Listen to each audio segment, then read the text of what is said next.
علی اچھا انڈیا کے ساتھ ریلیشنشپ پاکستان کے پروگرس کے لیے، بقا کے لیے، ترقی کے لیے کتنے ضروری ہیں؟ اگر ہیں تو اس کے لیے کیا اقدامات، کیا سٹیپس آپ لیں گے؟ بیکاز یہ ایک سور پوائنٹ رہا ہے. And do you really think good relationship with India is also a very key component to the progress in Pakistan? علی، اتنا پاکستان اور ہندوستان کے اندر اگر تجارت شروع ہو جائے، اس کے اتنے بینیفٹس ہیں. میں آپ کے ساتھ بیٹھے ہوئے ہیں جہانگیر ترین جی ہماری پارٹی کے سینئر ممبر ہیں اور یہ ہماری پالیسی میکنگ کے ہیڈ ہیں. ان کی خاص بات یہ ہے کہ انہوں نے پاکستان میں ماڈل فارمز بنائے اور انہوں نے ماڈل انڈسٹری سیٹ اپ کی ہے. ماڈل یعنی کہ وہ باقی سارے ملک میں سے سب سے بہترین پروڈکٹیوٹی انہوں نے دیا. ان کا یہ خیال ہے کہ جتنا ہم گین کریں گے انڈیا اور پاکستان کمپیٹ کر کے ایک دوسرے کی، اگر ہم ٹریڈ شروع کریں تو یہ اس کے بینیفٹس ہم اندازہ نہیں لگا سکتے، کیونکہ ٹریڈ اب تک پاکستان اور ہندوستان میں نان ایگزسٹنٹ ہے. وہ ہوتی بھی ہے تو وہ دبئی کے ذریعے آتی ہے. اگر یہاں ڈائریکٹ ٹریڈ شروع ہو جائے، دونوں کی انڈسٹریز کو فائدہ ہوگا. ہمارے پاس ایسی چیزیں ہیں جو میوچلی بینیفیشل ہوں گی. کئی چیزیں ہندوستان کو فائدہ ہوگا، کئی پاکستان کو بہت فائدہ ہوگا. اور پھر ٹریڈ کوریڈور ہے. ہندوستان کو مارکیٹس چاہیے، افغانستان ہے، سینٹرل ایشیا ہے، ایران ہے. تو اس کے کوئی بھی اندازہ نہیں لگا سکتا. لوگ سمجھتے ہیں، ایک ایسٹیمیٹ یہ ہے کہ ہماری ٹریڈ بڑی تیزی سے $100 ارب پہ پہنچ جائے گی. تو اس کے بینیفٹس آپ خود اندازہ لگا سکتے ہیں. اور اس کے علاوہ جو ہم گین کر سکتے ہیں، کئی چیزوں میں انڈیا بہت آگے چلا گیا، وہ پاکستان کو اس کا بڑا فائدہ ہے.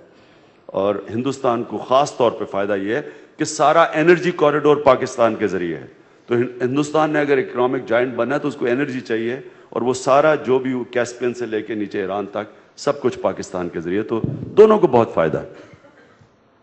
علی ظفر نے ایک بڑا زبردست سوال بتایا تھا، سوال انہوں نے دوسرا پوچھ لیا، وہ پہلا سوال پوچھنا چاہتے ہیں.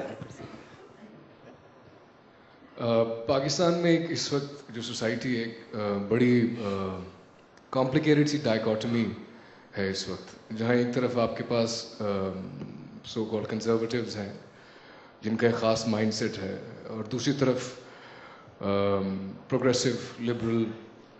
آپ کا ایک بینیفٹ ہے کہ آپ نے شاید دونوں سائڈس دیکھی ہوئی ہیں، آپ ان میں بھی بیٹھے ہوئے ہیں، اس میں بھی.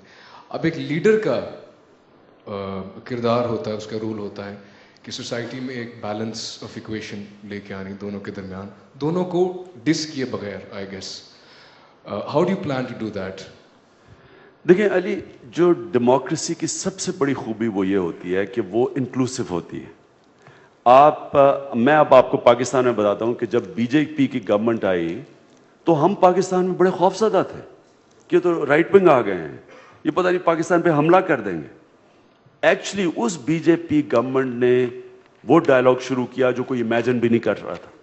اور یہ جو میں کشمیر کے اوپر آپ کو کہہ رہا ہوں کہ ہمارے 3 ایکس فورن منسٹرز نے ہمیں بتایا کہ بڑے قریب پہنچ گئے تھے سولوشن کے، وہ بی جے پی کے گورنمنٹ کے دوران شروع ہوا تھا. تو دیکھیں، جب آپ لوگوں کو مین سٹریم ملے گا. نہیں، آپ نے کئی مجھے کہتے ہیں جی آپ وہ فلانی ایکسٹریمسٹ، ان کے کوئی جلسہ آپ کے کسی نے ریپرزینٹیو چلا گیا وہاں. وہ آپ کا کوشش ہونی چاہیے کہ لوگوں کو مارجنلائز نہ کریں، انکلوسیو کریں. جتنا آپ لوگوں کو مارجنلائز کریں گے آپ ان کو ریڈیکلائز کر دیں گے. انگلینڈ کے اندر آج جو برٹش مسلم ہے، وہ انہوں نے ابھی ریئلائز کیا ہے کہ وہ برٹش مسلم کیوں ریڈیکلائز ہو رہا ہے، کیونکہ وہ مارجنلائز ہوا ہے. اب پوری انگلینڈ کے اندر کوشش ہو رہی ہے کہ اس کو مین سٹریم میں کھینچا جائے، کسی طرح ان کو ریپرزینٹ کیا جائے. اس لیے پاکستان کے اندر اس وقت جو تقسیم ہوئی ہے لوگوں کی ڈفرینٹ گروپس کے اندر، یہ آرٹ اب یہ ہے کہ ان سب کو ایک پلیٹ فارم پہ لے کے آئیں. اور میں آج آپ کو بتا دوں کہ تحریک انصاف اب وہ پارٹی ہے، ہمیں کوئی برانڈ نہیں کر سکتا لیفٹ ہے یا رائٹ ہے. آپ ہمارے جلسے دیکھیں، وہ ویسٹرنائز کلاس آئی ہوئی تھی، وہاں دینی مدرسے کے بچے آئے ہوئے تھے، وہاں اردو میڈیم آئے ہوئے تھے، وہاں غریب آیا ہوا تھا، وہاں مرسیڈیز کے اندر گاڑی میں لوگ آئے ہوئے تھے. Across the class lines, ethnic groups. واحد پارٹی آج پاکستان میں جو 4 صوبوں کے اندر ہے، باقی ساری پارٹیز ریسٹرکٹ ہو گئی ہیں ایک صوبے کے اندر. تو یہ اگر ملک میں آپ نے لوگوں کو ریکنسلائل کرنا ہے اور اکٹھا کرنا ہے، وہ تحریک انصاف کا ہمارا مین آبجیکٹ ہے.